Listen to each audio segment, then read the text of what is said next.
ഈ ലോകത്തെ മുഴുവൻ സൃഷ്ടിച്ച് പരിപാലിക്കുന്ന ഓരോ വ്യക്തിയുടെയും തലമുടി നാര് പോലും എണ്ണപ്പെട്ടിരിക്കുന്നു എന്ന് പറഞ്ഞ അത്ര വലിയ ജ്ഞാനമുള്ള ദൈവത്തിന്റെ ബലമുള്ള ശക്തിയുള്ള കരത്തിൽ എൻ്റെ ജീവിതത്തെയും കുടുംബത്തെയും തകർത്താൽ, എൻ്റെ ജീവിതത്തെയും കുടുംബത്തെയും കൊടുത്താൽ ആർക്ക് ആർക്ക് ആർക്ക് ഉപദ്രവിക്കാൻ, ആർക്ക് തകർക്കാൻ, ആർക്കില്ലാതാക്കാൻ കഴിയുമെന്നാണ് നിങ്ങൾ പറയുന്നത്? ദൈവത്തിന്റെ കരങ്ങളിലാണ് എൻ്റെ ജീവിതം, എൻ്റെ ആയുസ്, എൻ്റെ ആരോഗ്യം. ഹല്ലേലൂയ.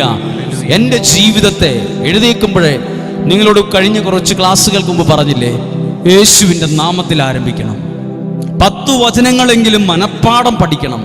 10 വചനം മാത്രം മതി എന്നല്ല, ആ 10 വചനങ്ങൾ പറഞ്ഞും പ്രാർത്ഥിച്ചും യേശുവിൻ്റെ നാമത്തിൽ ആരംഭിക്കുന്ന ഒരു ദിവസം ഞാനും എൻ്റെ കുടുംബവും യേശുവിൻ്റെ കരങ്ങളിലായി. ആ പ്രാർത്ഥനയിൽ തന്നെ എൻ്റെ യേശുവിൻ്റെ കരങ്ങൾ